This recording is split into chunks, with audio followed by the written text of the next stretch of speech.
Hello friends, welcome to शिक्षा education classes.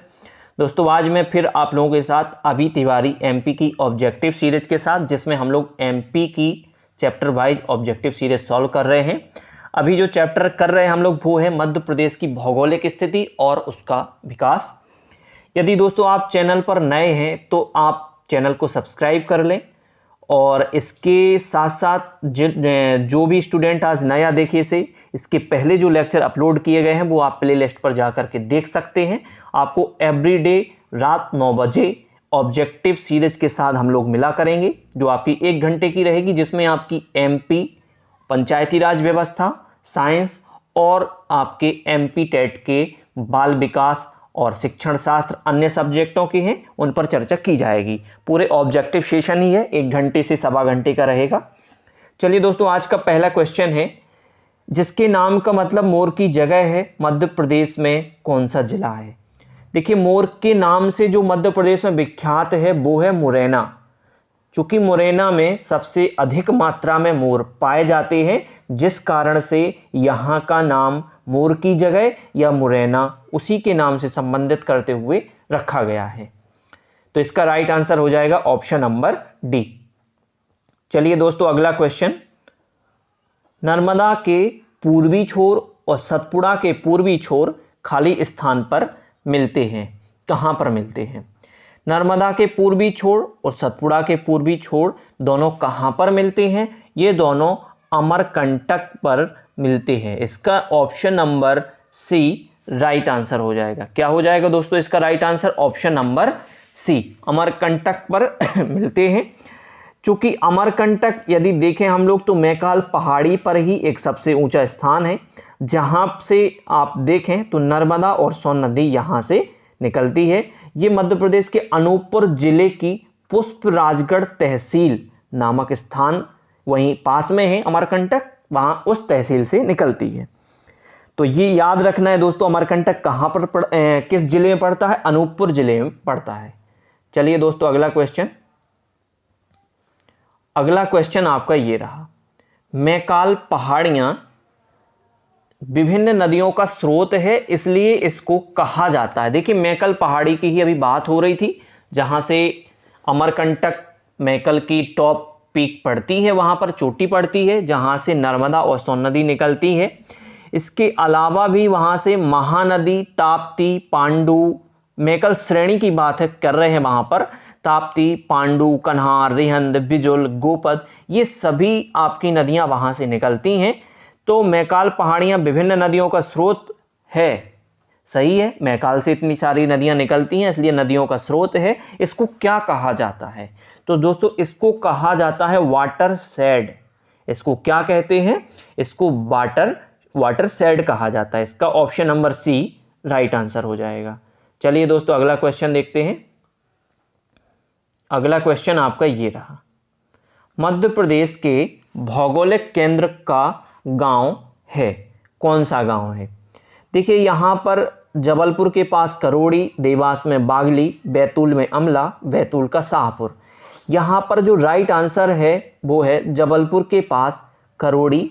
यदि सही स्थिति की बात करें तो मध्य प्रदेश के जो कटनी जिला के ढीमरखेड़ा तहसील क्षेत्र में विंध्याचल पर्वत के पास एक करौंदी ग्राम पड़ता है। यहां करोड़ी लिखा हुआ है, कहीं कहीं करौंदी लिख के आएगा, वो भी राइट आंसर होगा। क्योंकि कटनी जबलपुर से अलग हो चुका है, यहां कटनी ऑप्शन में नहीं होने के कारण option number A right answer है। लेकिन यदि कटनी का करौंदी दिया जाए तो वो फिर इसका राइट आंसर माना जाएगा। तो दोस्तों, याद रखना है ये बात आपको। चलिए दोस्तों, अगला क्वेश्चन देखते हैं। अगला क्वेश्चन ये रहा, नर्मदा घाटी और विंध्य के दक्षिणी भाग, याद रखें, ये नर्मदा घाटी और विंध्य के दक्षिणी भाग के पश्चिमी भाग में, ठीक है। यहां एक प्रकार से ये कह रहा है, ये नर्मदा घाटी है और विंध्य के दक्षिणी भाग में एक क्षेत्र है जो कि कहा जाता है दक्षिणी भाग के पश्चिमी भाग में। दक्षिणी भाग में यहां सतपुड़ा रेंज पड़ेगी, और सतपुड़ा के पश्चिमी में बताना है यहां पर क्या कहा जाता है इसे। निमाड़, बिडमर, जापर, नर्मदा। तो सतपुड़ा के जो पश्चिमी रेंज में आता है उसे हम लोग क्या कहते हैं, याद होगा आप लोगों को, उसको कहते हैं हम लोग निमाड़। निमाड़ मध्य प्रदेश के किस दिशा में पड़ता है, पश्चिम की ओर स्थित है ये। एक तरफ विंध्य पर्वत तो दूसरी तरफ सतपुड़ा है, ये याद रखना है आपको। और बीचों बीच इसमें नर्मदा नदी बहती है। निमाड़ के एक तरफ विंध्य पर्वत है, दूसरी तरफ सतपुड़ा है और बीचों बीच इसमें नर्मदा नदी बहती है। तो ये निमाड़ हो जाएगा। ऑप्शन नंबर ए इसका राइट आंसर हो जाएगा। चलिए दोस्तों अगला क्वेश्चन देखते हैं। भारत का मानक मध्याह्न यहां से गुजरता है, केवल एक ही स्थान जहां से मध्य प्रदेश से गुजरता है, एक डिस्ट्रिक्ट का नाम बताना है आपको, कौन सा है? भोपाल, दुर्ग, उज्जैन, सिंगरौली। देखिए मध्याह्न रेखा की बात करें तो ये 82 या 82.1/2 डिग्री इलाहाबाद से मानक समय लिया गया है। इसकी स्थिति उत्तरी अक्षांश में देखें तो 21 डिग्री 6 मिनट से 26 डिग्री 30 मिनट और पूर्वी देशांतर 74 डिग्री 9 मिनट से 82 डिग्री 48 मिनट है। इस स्थिति के अनुसार यदि हम यहाँ पर डिस्ट्रिक्ट की बात करें, यहाँ पर जो दिए गए इसमें, तो सिंगरौली सबसे पास पड़ेगा। सिंगरौली पास नहीं, सिंगरौली जिले से ही होकर के गुजरती है। तो याद रखना इसका राइट आंसर क्या हो जाएगा, सिंगरौली। कर्क रेखा कितने जिलों से गुजरती है, 14 जिलों से। चलिए दोस्तों अगला क्वेश्चन देखते हैं फटाफट से। अगला क्वेश्चन ये रहा, निम्न में से कौन सा मालवा पठार के ऐतिहासिक स्थान का नाम है? मालवा के पठारों पर ऐतिहासिक, इंदौर का अन्नपूर्णा मंदिर। सही है दोस्तों, ये आंसर बिल्कुल सही है। इंदौर आपका मालवा में पड़ता है। मांडू शहर बिल्कुल सही है, धार डिस्ट्रिक्ट का, मालवा में पड़ता है। महाकाल मंदिर उज्जैन, बहुत आप लोगों को तो पता है, तो ये भी आपका मालवा में पड़ता है। इसका राइट आंसर हो जाएगा उपर्युक्त सभी। ये आपका डेयरी फेडरेशन रिक्रूटमेंट 2016 में पूछा गया क्वेश्चन था दोस्तों। इसका आंसर होगा ऑप्शन नंबर डी। चलिए दोस्तों अगला क्वेश्चन फटाफट से, ये भी डेयरी फेडरेशन में पूछा गया है। निम्न में से कौन से जिले मालवा के पठार में नहीं है? देखिए नीमच यदि आप देखें तो नीमच सीहोर मालवा क्षेत्र में है। उज्जैन रतलाम दोनों मालवा में है। देवास विदिशा ये भी मालवा में है। लेकिन यहाँ बैतूल और नरसिंहपुर ये आपके नहीं हैं। बैतूल जिला आपका सतपुड़ा मैकल श्रेणी में आता है और नरसिंहपुर जिला नर्मदा सोन की घाटी में सम्मिलित है। याद रखें, बैतूल सतपुड़ा रेंज में है और नरसिंहपुर नर्मदा घाटी की रेंज में आता है। इसका राइट आंसर हो जाएगा दोस्तों ऑप्शन नंबर डी, बैतूल और नरसिंहपुर ये आपके मालवा क्षेत्र के अंतर्गत नहीं आते हैं। चलिए दोस्तों अगला क्वेश्चन, निम्न में से कौन से क्षेत्र को विंध्यन कगार कहा जाता है? Satpura, option B Rewa Panna, option C Malwa, option D Bundelkhand. फटाफट से आपको आंसर बताना है। जो विंध्यन कगार है वो आपका रीवा पन्ना के पठार के अंतर्गत आता है। इसका विस्तार रीवा, दमोह, सतना, पन्ना जिलों तक इसका कुछ हिस्सा आपका सागर जिले के अंतर्गत भी आता है। तो इसका विंध्यन कगार कहा जाता है किसको? रीवा पन्ना। ये इसका राइट आंसर हो जाएगा दोस्तों। इसके अलावा ये भी याद रखना है कि दमोह, सतना इसमें भी इसका विस्तार है। सागर का भी थोड़ा बहुत हिस्सा इसमें आ जाता है। चलिए दोस्तों अगला क्वेश्चन देखते हैं फटाफट से। अगला क्वेश्चन है, नर्मदा सोन घाटी कहाँ स्थित है? मध्य भारत और मालवा के मध्य, रीवा पन्ना और बुंदेलखंड के मध्य, मालवा और बुंदेलखंड के मध्य, या मालवा और सतपुड़ा के मध्य? आपको समझ में आ गया होगा। मालवा आपका ये वाला क्षेत्र पड़ेगा, उसके बाद ये नर्मदा सोन घाटी पड़ेगी और उसी के नीचे पड़ेगा सतपुड़ा। याद रखें, नर्मदा सोन घाटी के नीचे ही पड़ता है, क्या पड़ता है? सतपुड़ा। तो आपका जो आंसर हो जाएगा इसमें ऑप्शन नंबर डी इसमें राइट आंसर हो जाएगा। चलिए दोस्तों फटाफट से नेक्स्ट क्वेश्चन देखते हैं। अगला क्वेश्चन ये रहा, मध्य प्रदेश का कौन सा शहर इंडो गंगेटिक मैदान में आता है? फटाफट से बताएं आप इसका राइट आंसर क्या है। दोस्तों इसका राइट आंसर है ऑप्शन नंबर ए, ग्वालियर इसका राइट आंसर हो जाएगा। मध्य प्रदेश का इंडो गंगेटिक मैदान में आपका ग्वालियर शहर आता है। चलिए दोस्तों अगला क्वेश्चन फटाफट से करना है आपको। कौन सा मध्य भारत के पठारों में सबसे गर्म माह है? ऑप्शन ए दिसंबर, ऑप्शन बी अक्टूबर, ऑप्शन सी मई, ऑप्शन डी मार्च। 1% यहां सोचने की कोई स्थिति नहीं है। ऑप्शन नंबर सी सही है। मई माह में सबसे ज़्यादा गर्म रहता है। होता तो मई और जून दोनों की स्थितियां ही वैसी रहती हैं, लेकिन कभी कभी जून में आप देखें कि जून के फर्स्ट या सेकंड वीक तक मानसून आ जाने के कारण थोड़ा सा गर्मी में कमी आना शुरू हो जाती है। तो दोस्तों यहाँ मई दिया गया है, जून का कोई जिक्र ही नहीं किया गया, तो इसका राइट आंसर मई हो जाएगा। चलिए दोस्तों फटाफट से अगला क्वेश्चन देखते हैं। मध्य भारत के पठारों की नदियां आमतौर पर किस दिशा में बहती हैं? देखिए मध्य भारत के पठारों की नदियां, यहाँ की नदियां बताना है आपको। तो या तो यहाँ की नदियां आप देखेंगे ये सीधे सीधे उत्तर की ओर बहेंगी, और या फिर ये ऐसे जाकर के यहाँ से फिर ऐसे मुड़ जाएंगी। तो यानी कि यहाँ जाएंगी तो पश्चिम और ये जाएंगी तो उत्तर। तो यहाँ जो स्थिति बनेगी, मध्य भारत के पठारों की जो नदियां हैं वो आमतौर पर या तो उत्तर दिशा में या फिर उत्तर पश्चिम दिशा में। तो इस तरीके का ऑप्शन इसमें कौन सा दिया हुआ है? ऑप्शन नंबर सी यहां पर राइट आंसर हो जाएगा। चलिए दोस्तों अगला क्वेश्चन देखते हैं। ग्वालियर का पुराना नाम क्या है? ये आपका ग्रुप 2 2017 डेयरी फेडरेशन 2016 में पूछा गया क्वेश्चन है। गोपगिरी, रेवांचल, गीतांजलि, ग्वादर। इसका राइट आंसर क्या होगा दोस्तों? तो इसका राइट आंसर हो जाएगा गोपगिरी। ग्वालियर का पुराना नाम क्या है? गोपगिरी। ऑप्शन नंबर ए इसका राइट आंसर हो जाएगा। गोपांचल भी कहीं कहीं आपको देखने को मिलेगा, लेकिन यहाँ गीतांजलि लिखा है। कहीं कहीं यदि अच्छे से ना पढ़ा जाए तो लोग कंफ्यूज होकर के लगा सकते हैं। तो इसका राइट आंसर है गोपगिरी। चलिए दोस्तों फटाफट से अगला क्वेश्चन देखते हैं।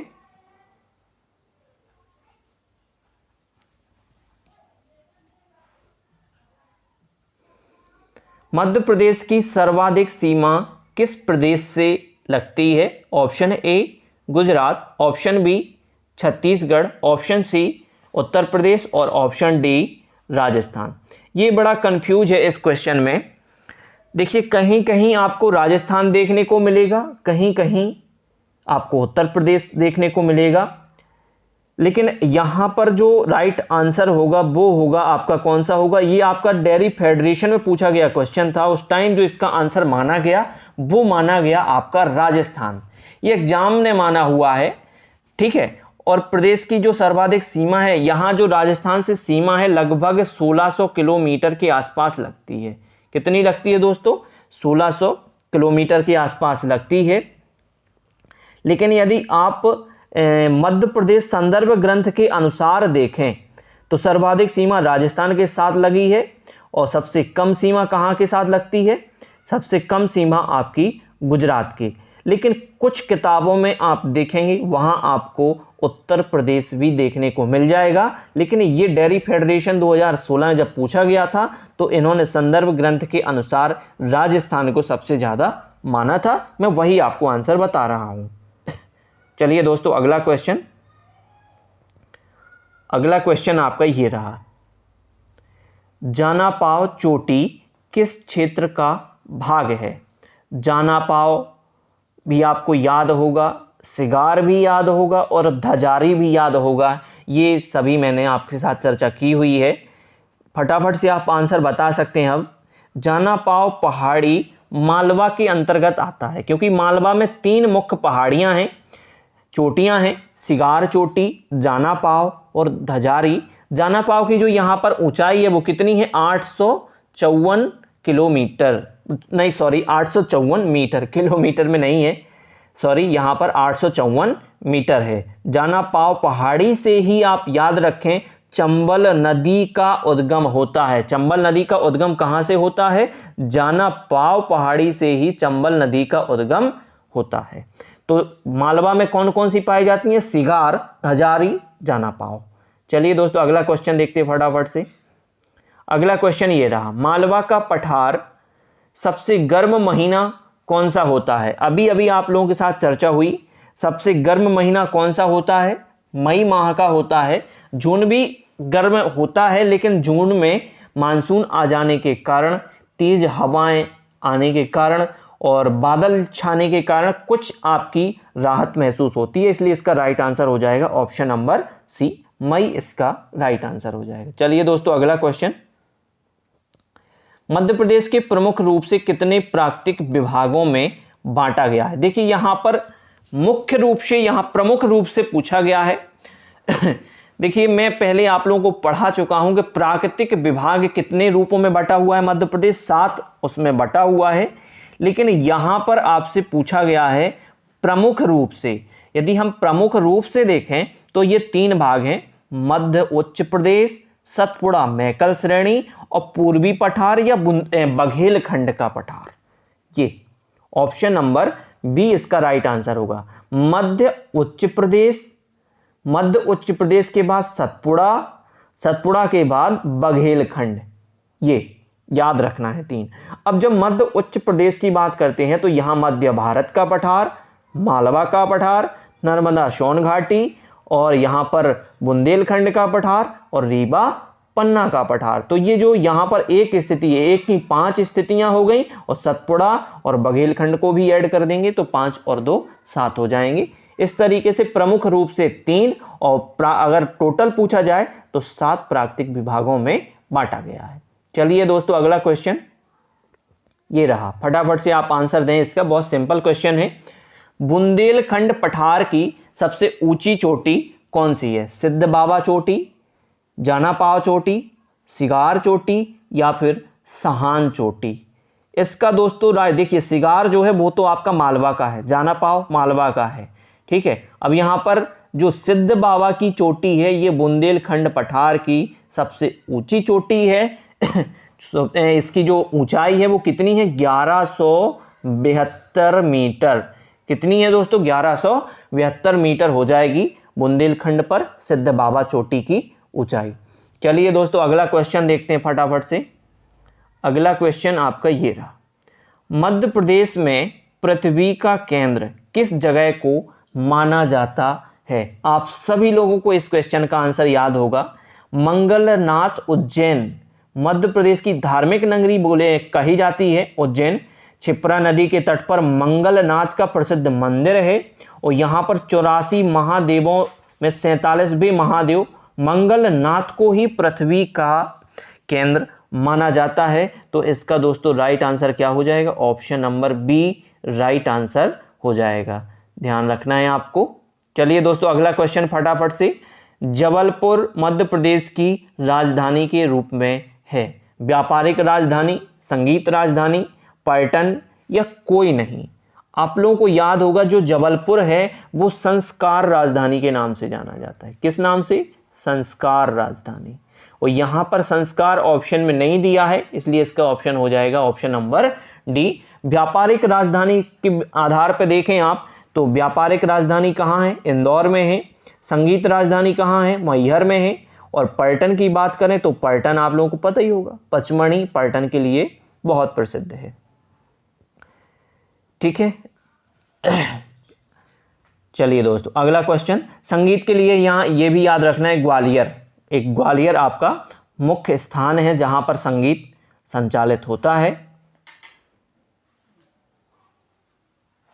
चलिए दोस्तों अगला क्वेश्चन फटाफट से, मध्य प्रदेश अपनी भौगोलिक स्थिति के कारण सार्वजनिक रूप से किस नाम से जाना जाता है? भारत का शीर्ष, भारत माता, भारत का दिल, महाकौशल? बहुत सिंपल क्वेश्चन है, फटाफट से इसका आंसर भारत का दिल। चलिए दोस्तों अगला क्वेश्चन देखते हैं। अगला क्वेश्चन आपका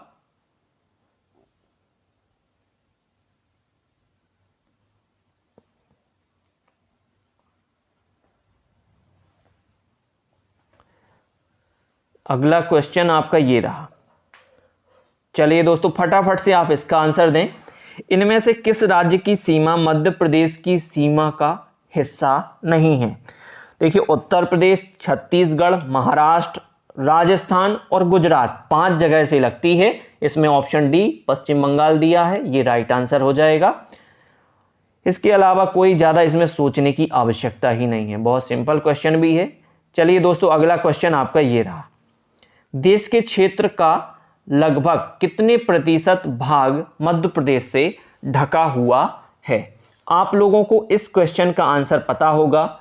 मध्य प्रदेश का जो क्षेत्रफल है वो कितने परसेंट है? 9.38% है। और यहाँ लगभग में पूछा गया है तो लगभग में हम क्या लगा लेंगे, यहाँ पर 10 हो जाएगा। ठीक है दोस्तों, यहाँ 9 नहीं दिया है, नहीं तो 0.50 से कम होने पर हम लोग उसके पहले का नंबर लेते हैं, और 0.51 से लेकर अगर वो 99 तक है तो हम नेक्स्ट नंबर ले लेते हैं, लेकिन यहाँ 9 नहीं दिया, इस कारण से हम क्या ले लेंगे? 10। चलिए दोस्तों अगला क्वेश्चन आपका ये रहा, मध्य प्रदेश का पश्चिमी मध्य क्षेत्र को खाली स्थान भी कहा जाता है। फटाफट से आपको इसका आंसर देना है।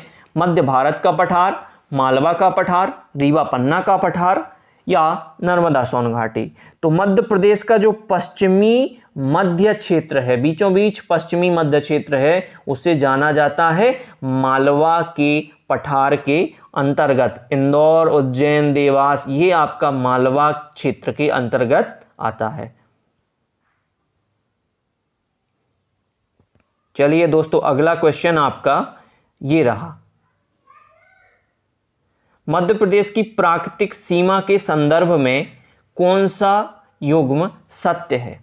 चंबल उत्तरी सही है, चंबल से आपकी उत्तरी सीमा बनती है। ताप्ती दक्षिणी सीमा बनाता है। मैकल पर्वत पूर्वी क्षेत्र में आता है, सही है, ये भी सही है। इसका दोस्तों राइट आंसर क्या हो जाएगा? उपरोक्त सभी। ये आपका प्लाटून कमांडर 2016 में पूछा गया क्वेश्चन था। बहुत टफेस्ट क्वेश्चन नहीं आते हैं, आप एक प्रकार से देख रहे होंगे ये सब प्रीवियस ईयर के क्वेश्चंस हैं, तो बहुत सिंपल और एक मॉडरेट टाइप क्वेश्चन ही पूछा जाता है। आप सोचें कि हम बहुत टफ पढ़ करके एग्जाम क्वालिफाई करेंगे तो ऐसा कभी नहीं हो सकता है, क्योंकि एग्जाम आपका इजी और मॉडरेट के बेस पर ही क्वालिफाई किया जा सकता है। मध्य प्रदेश पहले कैसे जाना जाता था, किस नाम से जाना जाता था? नेफा निजाम का शासन, मध्य प्रांत और बरार संयुक्त प्रांत। दोस्तों इसका राइट आंसर हो जाएगा option number C, Central Province and Berar के नाम से मध्य प्रदेश को जाना जाता था। ऑप्शन नंबर सी यहां पर राइट आंसर हो जाएगा। चलिए दोस्तों अगला क्वेश्चन देखते फटाफट से। मध्य प्रदेश के पूर्व में खाली स्थान के रूप में जाना जाता है। पूर्वी बताना है यहां पर। नवाब प्रांत, केंद्रीय व्यापक प्रांत, केंद्रीय जिले या फिर केंद्रीय राज्य। फटाफट से आप बताएं। ये कहलाता था आपका सेंट्रल यानी कि केंद्रीय व्यापक प्रांत के अंतर्गत आता था। प्रांत का तो हिस्सा था ही, देखिए प्रांत का तो विभाजन था ही यहां पर, तो ये हो जाएगा आपका केंद्रीय व्यापक प्रांत के नाम से मध्य प्रदेश को पहले जाना जाता था। यह आपका कौशल विकास में आया है, देखिए। चलिए दोस्तों अगला क्वेश्चन देखते हैं फटाफट से। मध्य प्रदेश में कैमूर, मेकला और महादेव क्या है? बहुत सिंपल क्वेश्चन हो गया। पहाड़ हैं, वन हैं या घाटी हैं या फिर नदियां हैं, क्या है? कैमूर, मेकला और महादेव पहाड़ी क्षेत्र हैं भैया, पहाड़ हैं। ऑप्शन नंबर बी इसका राइट आंसर हो जाएगा। चलिए दोस्तों आज का लास्ट क्वेश्चन। मंदसौर शहर निम्नलिखित में से कौन से भौगोलिक क्षेत्र में आता है? मंदसौर की स्थिति कहाँ है उस बेस पर आप समझ लें कहाँ है। मंदसौर यहाँ पर आ जाता है ये, तो ये आपका आ जाएगा मंदसौर में क्या? मालवा का पठार। Option number B right answer. चलिए दोस्तों ये तो आपकी एमपी की सीरीज रही, इसके साथ साथ आपकी साइंस की भी ऑब्जेक्टिव सीरीज चल रही है, तो वो भी आप देखें। केवल आप अपना 1 घंटा हमें दें, 1 आवर हमें आपका 1 से सवा घंटे टाइम चाहिए, 9 से आपका 10 साढ़े 10 तक। लेकिन इसमें मैं आपको इतने सारे ऑब्जेक्ट सॉल्व करवाऊंगा रेगुलर वे में, 2-3 सब्जेक्ट को लेकर के। आपका पंचायती राज हुआ, एमपी हुआ और इसके साथ साइंस हुई और आपकी शिक्षण शास्त्र, जो स्पेशल टीचिंग लाइन से रिलेटेड प्रिपरेशन कर रहे हैं, वो आप केवल ऑब्जेक्टिव सेशन देखें, आपको काफ़ी मदद मिल जाएगी। चलिए दोस्तों, मिलते हैं अगले लेक्चर में। धन्यवाद आप सभी का।